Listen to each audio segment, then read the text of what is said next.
Welcome back, ghosts, ghouls, and things that go bump in the night. So, I've been thinking, it's always time for a good Lovecraft story. So this week, I spent a little time debating exactly which story I wanted to tell. And if I do say so myself, I picked a pretty good one. So, why don't you sit back, relax, and tune in for Dagon by HP Lovecraft. I'm writing this under an appreciable mental strain, since by tonight I shall be no more. Penniless and at the end of my supply of the drug which alone makes my life endurable, I can bear the torture no longer, and shall cast myself from this garret window onto the squalid street below. Do not think from my slavery to morphine that I am a weakling or a degenerate. When you have read these hastily scrawled pages, you may guess, though never fully realize, why it is that I must have forgetfulness or death. It was one of the most open and least frequented parts of the broad Pacific that the packet of which I was supercargo fell a victim to the German sea raider. The Great War was then at its very beginning, and the ocean forces of the Hun had not completely sunk to their later degradation, so that our vessel was made legitimate prize, whilst we of her crew were treated with the fairness and consideration due to us as naval prisoners. So liberal indeed was the discipline of our captors that 5 days after we were taken, I had managed to escape alone in a small boat with water and provisions for a good length of time. When I finally found myself adrift and free, I had but little idea of my surroundings. Never a competent navigator, I could only guess vaguely by the sun and stars that I was somewhere south of the equator. Of the longitude I knew nothing, and no island or coastline was in sight. The weather kept fair, and for uncounted days I drifted aimlessly beneath the scorching sun, waiting either for some passing ship or to be cast on the shores of some habitable land. But neither ship nor land appeared, and I began to despair in my solitude upon the heaving vastness of unbroken blue. The change happened whilst I slept. Its details I shall never know, for my slumber, though troubled and dream-infested, was continuous. When at last I awakened, it was to discover myself half sucked into a slimy expanse of hellish black mire, which extended about me in monotonous undulations as far as I could see, and in which my boat lay grounded some distance away. Though one might well imagine that my first sensation was to be of wonder at so prodigious and unexpected a transformation of scenery, I was, in reality, more horrified than astonished, for there was in the air and in the rotting soil a sinister quality which chilled me to the very core. The region was putrid with carcasses of decaying fish and other less describable things which I saw protruding from the nasty mud of the unending plain.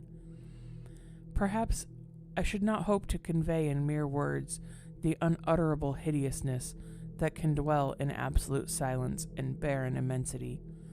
There was nothing within hearing, and nothing in sight save a vast reach of black slime. Yet the very completeness of the stillness of the landscape oppressed me with a nauseating fear.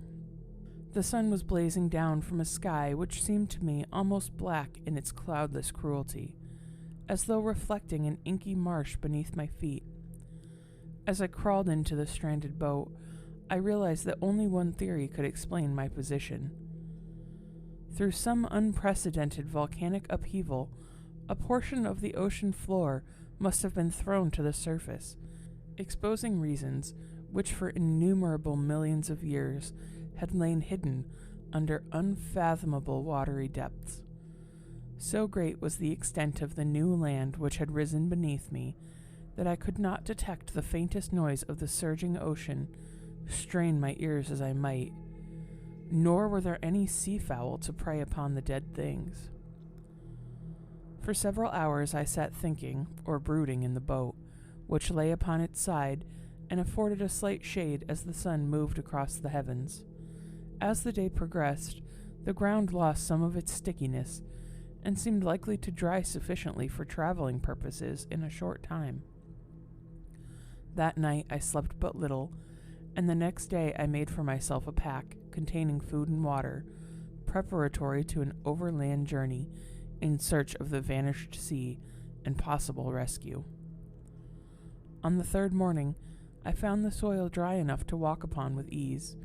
The odor of the fish was maddening, but I was too much concerned with graver things in my mind, so slight and evil, and set out boldly for an unknown goal. All day I forged steadily westward, guided by a faraway hummock which rose higher than any other elevation on the rolling desert. That night I encamped, and on the following day still traveling towards the hummock, though that object seemed scarcely nearer than it had when I first spied it. By the fourth evening I attained a base to the mound, which turned out to be slightly higher than it had appeared from a distance, an entwining valley setting it out in much sharper relief from the general surface. Too weary to ascend, I slept in the shallow of the hill. I know not why my dreams were so wild that night, but ere the waning and fantastically gibbous moon had risen far above the eastern plain, I was awake in a cold perspiration, determined to sleep no more. Such visions that I had experienced were too much for me to endure again, and in the glow of the moon I saw how unwise I had been to travel by day.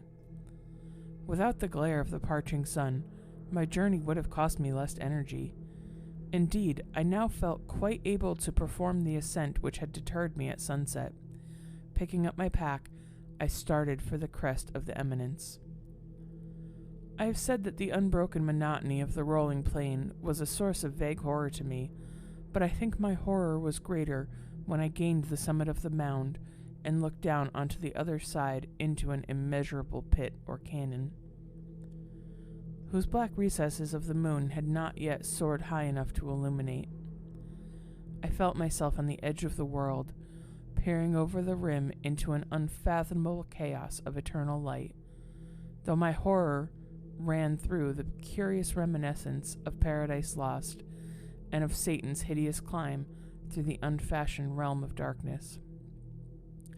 As the moon climbed higher in the sky, I began to see that the slopes of the valley were not quite so perpendicular as I had imagined.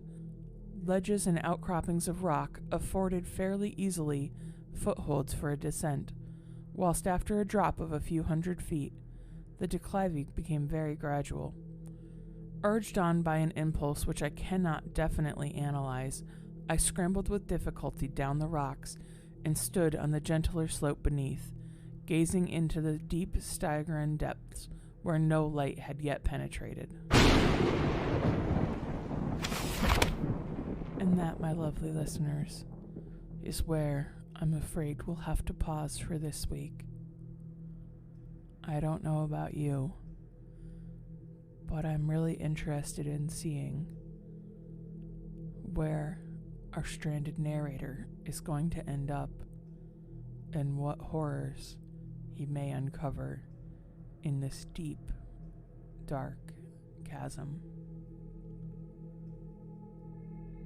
You can let me know what you think of the story so far by finding me on most of the social media apps by searching Haunted Horrorstorian. You can also send me an email directly at hauntedhorrorstorian@gmail.com. We'll finish the story next week, but until then, listeners, stay spooky, and remember, sometimes it's more than just a story.